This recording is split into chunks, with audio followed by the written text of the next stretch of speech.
जय हिंद दोस्तों, स्वागत करता हूं आप लोगों का आपके अपने YouTube चैनल सफर सक्सेस लाइफ में। दोस्तों आज की इस क्लास में हम लोग बात करेंगे क्लास 12 के इंग्लिश का जो 7 नंबर चैप्टर है जिसका नाम है ए चाइल्ड इज बॉर्न। उसका most VVI objective question answer करने वाले हैं जो कि आपके बोर्ड एग्जाम की दृष्टि से बहुत ज़्यादा इंपॉर्टेंट है। सो दोस्तों मेरा सजेशन है कि आप वीडियो को तक जरूर देखिएगा, पेज में बिल्कुल स्किप करने की जरूरत नहीं है और हो सके तो अपने दोस्तों में खूब ज़्यादा शेयर कीजिएगा ताकि उन्हें भी इस वीडियो से लाभ मिल सके।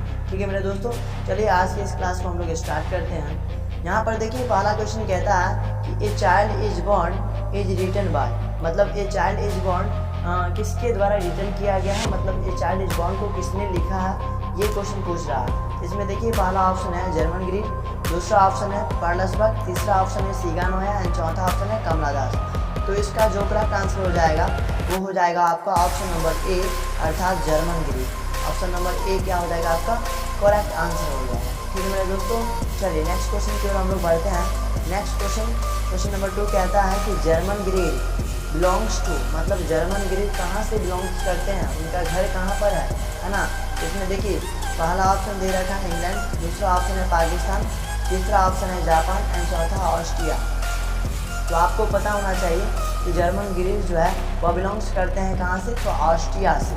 ठीक है, यानी कि डी ऑप्शन इसका करेक्ट हो जाएगा। ठीक है मेरे प्यारे दोस्तों, चलिए नेक्स्ट क्वेश्चन की ओर हम लोग बढ़ते हैं। नेक्स्ट क्वेश्चन कहता है कि a child is born is an, मतलब ए चाइल्ड इज बॉर्न क्या है। तो इसमें पहला ऑप्शन है ऐसे है, दूसरा है ऑड है, तीसरा है स्टोरी है एंड चौथा पोएट्री है।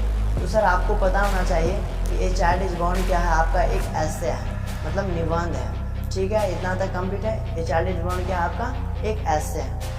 चलिए उसके बाद देखिए नेक्स्ट क्वेश्चन कहता है कि sex and destiny is written by, sex and destiny को किसने लिखा है। तो इसमें पहला ऑप्शन है जर्मन ग्रीन, दूसरा ऑप्शन है पर्लसबर्ग एंड तीसरा ऑप्शन है सीगानोया एंड चौथा ऑप्शन है कमला दास। तो आपको पता होना चाहिए सेक्स एंड डेस्टिनी को जर्मन ग्रीन के द्वारा लिखा गया है और यह मोस्ट इंपोर्टेंट क्वेश्चन है बोर्ड एग्जाम के दृष्टि से। ठीक है, तो इसे आप जरूर याद रखिएगा।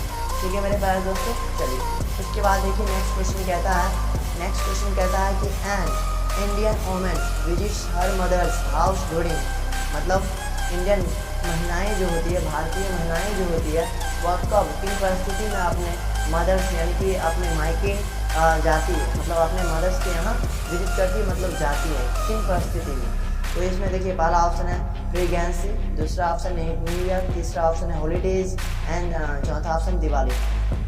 तो आपको पता होना चाहिए कि एक महिला जो होती है, भारतीय महिला, वह मायके प्रेगनेंसी के टाइम में जाती है, अर्थात ऑप्शन नंबर ए हो जाएगा।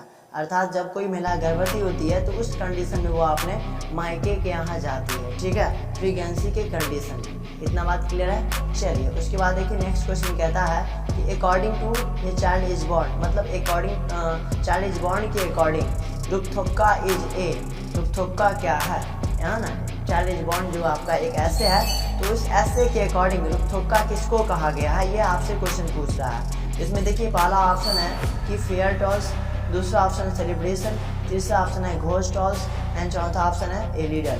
तो आपको पता होना चाहिए कि रुकथोक्का का मतलब होता है फेयर टेल्स। ठीक है, ये चाइल्ड इज बॉर्न के अकॉर्डिंग रुकथोक्का का मतलब क्या होता है, फेयर टेल्स। ठीक है, फेरी टेल्स। ठीक है, इतना बात क्लियर है। उसके बाद देखिए नेक्स्ट क्वेश्चन कहता है a pregnant women has to observe various truths, मतलब एक प्रेग्नेंट महिला जब वेरियस ट्रूथ्स को क्या ऑब्जर्व करती है। तो इसमें पहला ऑप्शन क्या है रिचुअल एंड कस्टम्स, दूसरा ऑप्शन है पेंस एंड तीसरा ट्रूथ एंड प्लेजर। तो आपको पता होना चाहिए रिचुअल एंड कस्टम्स को ज़्यादा ऑब्जर्व करती है। ठीक है, उसके बाद देखिए नेक्स्ट क्वेश्चन कहता है कि naming ceremony is held when the baby age, मतलब नेमिंग यानी कि नामकरण का जो समारोह होता है, सेरेमनी होता है, जिसको आपने लोग देहाती भाषा में छठियार बोलते हैं ना। तो वही नेम सेरेमनी जो होता है वो 7 दिन के बाद जो होता है वो बेबी के कितने दिनों बाद होता है। तो नया बेबी बॉर्न यानी जन्म लेता है तो वह बेबी के कितने दिन, जन्म लेने के कितने दिन बाद नेमिंग सेरेमनी का दिन आता है। तो आपको पता होना चाहिए 7 दिन बाद, अर्थात 7 दिन बाद छठियार जो होता है उसी को यहाँ पर बोला गया है नेमिंग सेरेमनी, अर्थात वहाँ पर नामकरण बच्चे का किया जाता है। ठीक है, इतना बात क्लियर है दोस्तों। चलिए उसके बाद देखिए नेक्स्ट क्वेश्चन कहता है कि healthy women goes to her mother's house during पहला प्रेगनेंसी, दूसरा है न्यू ईयर, चौथा हॉलीडे एंड चौथा दिवाली। तो आपको पता होना चाहिए प्रेगनेंसी हो जाएगा इसमें भी, सेल्फी वोमेन, ठीक है।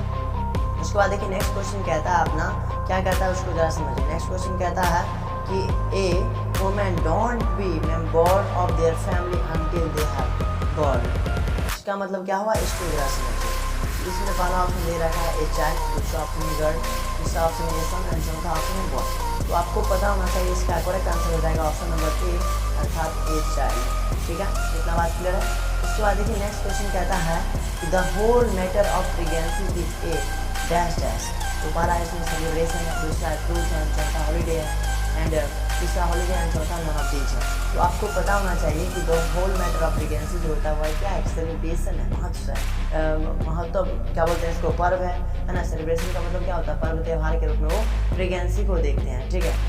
उसके बाद देखिए a new dress is bought for baby and a sari, मतलब एक बेबी के लिए न्यू कपड़ा यानी कि न्यू ड्रेस और उसके माँ के लिए साड़ी। किसके लिए साड़ी खरीदा जाता है, एक बेबी के लिए तो कपड़ा, न्यू कपड़ा, और साड़ी किसके लिए खरीदा जाता है, तो उसके माँ के लिए, ठीक है। मदर्स हो जाएगा इसका correct answer, option number A is correct हो जाएगा। उसके बाद देखिए नेक्स्ट क्वेश्चन कहता है कि during pregnancy the best place of the women is, मतलब प्रेगनेंसी के वक्त में, है ना, जो बेस्ट प्लेस होता है, जो अच्छा स्थान होता है, वह महिलाएं के लिए कहाँ होता है। तो इसमें पहला ऑप्शन है मदर्स हाउस, दूसरा है फ्रेंड्स हाउस, सिस्टर्स हाउस या हॉस्पिटल।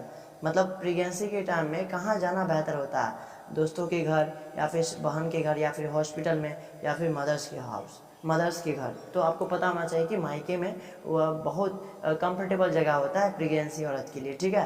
तो ऑप्शन नंबर ए क्या हो जाएगा आपका, सही हो जाएगा, है ना। Option number A is correct answer हो जाएगा, ठीक है। इतना बात क्लियर है। चलिए उसके बाद देखिए नेक्स्ट क्वेश्चन कहता है कि when A baby is born it is occasional of Joy for the, इसमें तो पहला ऑप्शन हो जाएगा मदर्स, है ना, यही इसका करेक्ट आंसर हो जाएगा, इसे आप जरूर याद रखिएगा।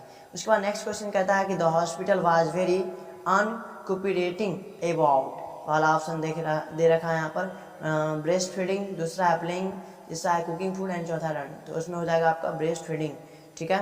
उसके बाद देखिए नेक्स्ट क्वेश्चन कहता है कि garland of turmeric and garlic were given to a, पहला ऑप्शन बेबी, दूसरा ऑप्शन है फ्रेंड, तीसरा ऑप्शन है मदर एंड चौथा फैमिली। तो इसका करेक्ट आंसर हो जाएगा ऑप्शन नंबर ए, अर्थात बेबी, ठीक है। तो उम्मीद करता हूँ कि सारा क्वेश्चन आपको याद हो गया होगा अभी तक, है ना।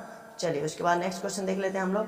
नेक्स्ट क्वेश्चन कहता है कि the world celebration is held for baby and girls both, यानी कि इसका ऑप्शन नंबर ए करेक्ट हो जाएगा कि the birth celebration is held boys and girls दोनों। मतलब जो जन्म सेलिब्रेशन होता है, मतलब जिसको हम लोग बोलते हैं छठियार नाम भाषा में, वो किसके लिए होता है, केवल बॉयज़ के लिए भी होता है या फिर बॉयज और गर्ल दोनों के लिए होता है। तो आपको पता होना चाहिए कि लड़का और लड़की जब दोनों जन्म लेते हैं, है ना, लड़का जन्म चाहे लड़की जन्म हो, बर्थ सेलिब्रेशन होता ही होता है, ठीक है। अर्थात छठियार जिसको बोलते हैं हम लोग, वो लड़का लड़की दोनों के जन्म होने पर होता है, ठीक है। तो इसमें ऑप्शन नंबर ए हो जाएगा करेक्ट। उसके बाद देखिए नेक्स्ट क्वेश्चन कहता है कि Germaine Greer is a famous, पहला ऑप्शन है टीचर, दूसरा ऑप्शन है फेमिनिस्ट, चौथा ऑप्शन है तीसरा ऑप्शन डॉक्टर एंड चौथा है लीडर। तो आपको पता होना चाहिए कि जर्मन ग्रीज जो है वह एक फेमस क्या है, फेमिनिस्ट है, ठीक है, नारीवादी जिसको बोल सकते हैं, फेमिनिस्ट है वो, ठीक। उसके बाद देखिए नेक्स्ट क्वेश्चन कहता है कि a child is born has been taken from, है ना। तो इसमें पहला है ऑप्शन कि ए चाइल्ड इज बॉर्न जो कहाँ से टेकन किया गया है, कहाँ से लिया गया है। तो इसमें पहला ऑप्शन है सेक्स एंड डेस्टिनी से लिया गया है, या फिर मदर्स लव से लिया गया, फिर सेक्स एंड लव से लिया गया एंड पेरेंट्स लव से लिया गया।